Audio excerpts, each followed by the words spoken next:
clap for me again.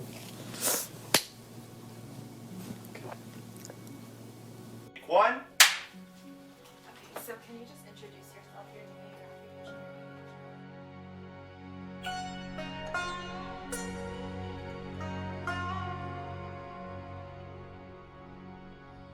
I'm Bengali, and so being Bengali was a big thing.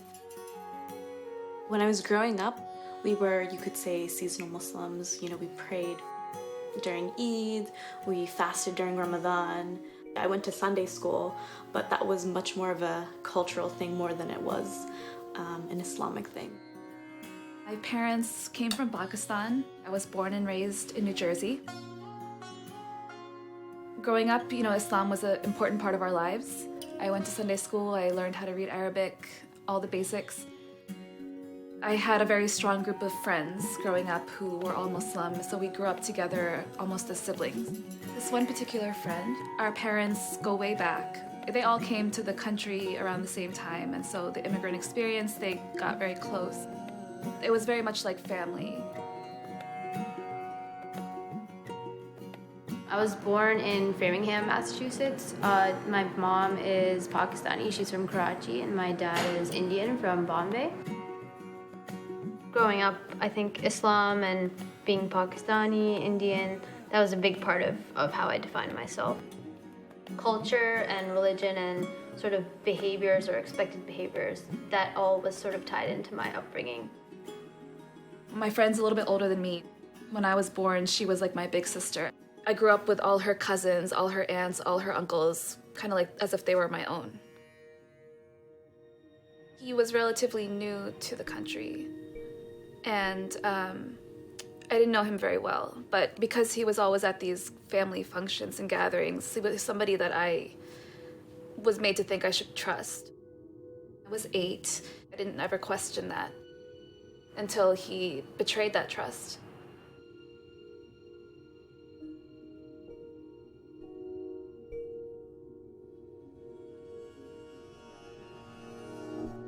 In the beginning, it was random men that my dad was friends with.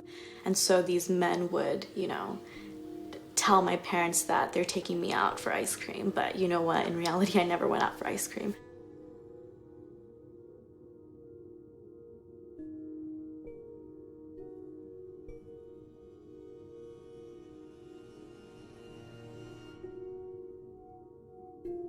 I was like about 12, 13. He was probably in his mid-20s. We would still see him at family functions. Everyone would always ask me, like, you know, what's wrong? I was very abrasive, I was very aggressive. My dad would say, hey, you know, you need to behave, but I didn't want to have anything to do with him or his family. I had to grow up really fast.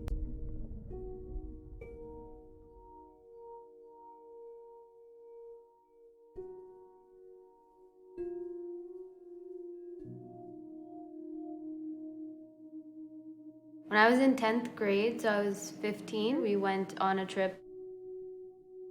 I always went to this one fruit seller on the street. And he always ran the market with his father. And every time I'd go there, he would stare at me a little bit, and I wouldn't really notice that much. You know, it was just a couple days before I was supposed to leave and go back home. I went, and his father wasn't there with him. And he had like 4 or 5 friends that were also there. I was walking home. It was starting to get dark. I kind of looked behind me just to see what was happening, and I noticed that all 4 of them were following me.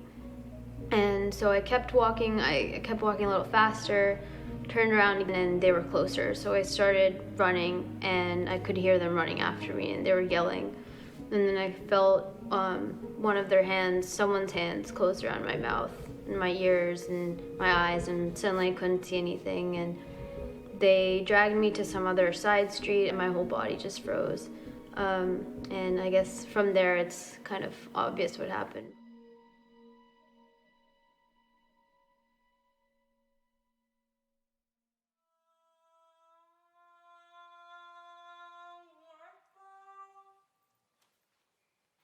First time I met someone who was a victim of a sexual assault was probably when I was I want to say around 23 years old. The notion escapes us at times as to the importance and impact that we can have on the She wanted to understand, why would God let something like this happen? And I feel many of the responses that she was forced to digest, that at times the Muslim community imposes upon others when, in my opinion, they don't really have a mechanism or understanding of how to deal with something, left her in a place very unsettled. Just put your trust in God. Have your faith in God. This is a test from God. And in her own words, why is God testing a 5-year-old?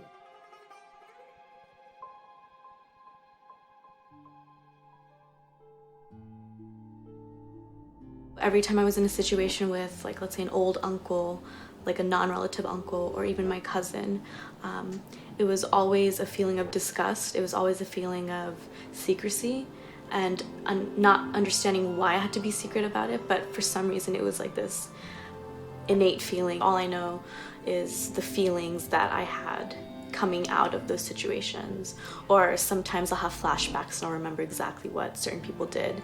But for the most part, that's just a part of my childhood that I wish to forget, wish to ignore. And I just remember going back to the United States, and then after that I kind of just shut it out of my mind and didn't really think about it or register or even comprehend what had happened for another couple of years. I didn't recognize it was sexual abuse until I was a lot older and I started reading things like novels, news articles. Once I recognized that, I was horrified, but I stayed silent.